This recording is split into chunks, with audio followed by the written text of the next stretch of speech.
In this video, we will review a new ZAPTEST integration with ZAPFARM. The ZAPFARM interface is now accessible right in ZAPTEST by navigating to the Farm tab.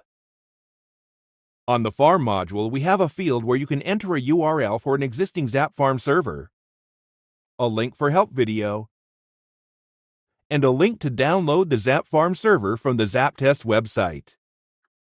Let's follow this link. It opens the ZAPFARM server's download page. Here, I need to press the download button to download the software.